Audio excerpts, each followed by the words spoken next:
سڵاو پێشانتان لەگەڵا ئەمڕۆ شاری پاکستانیتان بۆ دروست دەکەم لەگەڵ ما بمێنەوە تا کۆتایی ڤیدیۆکە و لایکەکە داگرن. شعری پاکستانیم جوان ورد کردووە لەناو ئەو تاوەیە بەبێ ئەوەی هیچ شتێکی تێ بکەم. شاری پاکستانیەکەم لەو نەوعەیە بەو شێوەیە زۆر باریکە لە هەموو مارکێتەکان دەست دەکەوێت. بەو شێوازە وردم کردو و کردومەتە ناو ئەو تاوەیە بەبێ ئەوەی هیچ شتێکی تری تێ بکەم. ئاگرەکەیم بە هێواشی بۆ داگرساندووە. لێ دەگەڕێم تاوەکو جوان دەبرژێت.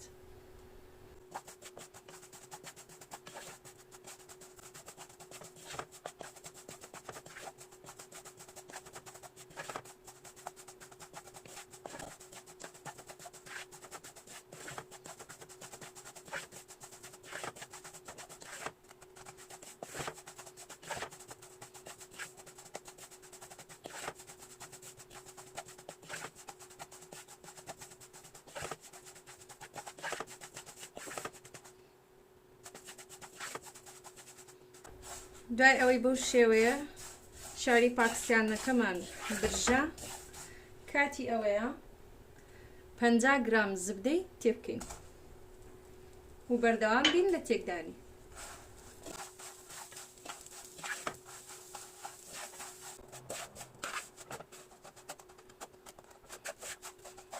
دوای ئەوەی زبدەکەش جوان لەگەڵ شاری پاکستانیەکەیە توایەوە، پێویستیمان بە نیو قوت و شیری فەجرە دەکەین بەسەریە. دووبارە جوان تێکی دەدەین.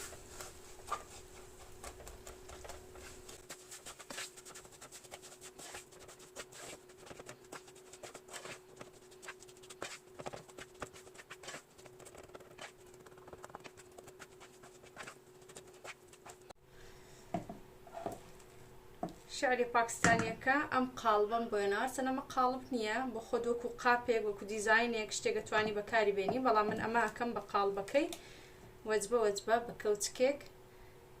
شعری پاکستانیەکە جوان دەکەینە ناوی تاوەکو جوان دەزانین کە پڕ بووە.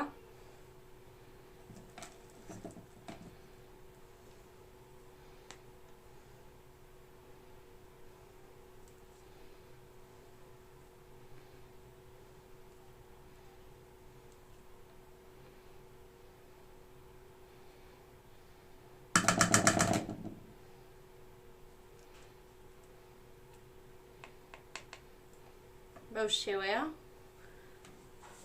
دواتر لەسەر ئەم سینیە دایدنێ.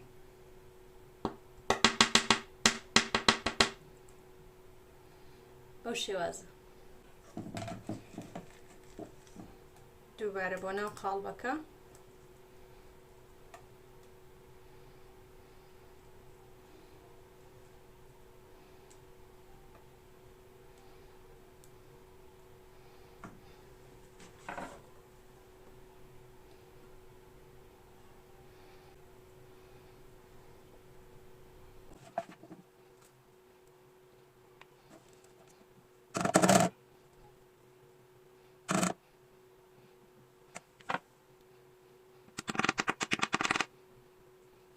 دوای هەمووی بەو شێوەیە ئامادە بوو بۆ ماوەی نیو کاتژمێر تا کاتژمێرێک دەکەینە ناو سەلاجە، دواتر ئامادە دەبێ بۆ خواردن. شێوەی کۆتایی شاری پاکستانیەکەم بەو شێوازە دەرچووە. هیوادارم بەدڵتان بێت. سەرەکەشی بە فستق جوانە ڕازێنمەوە.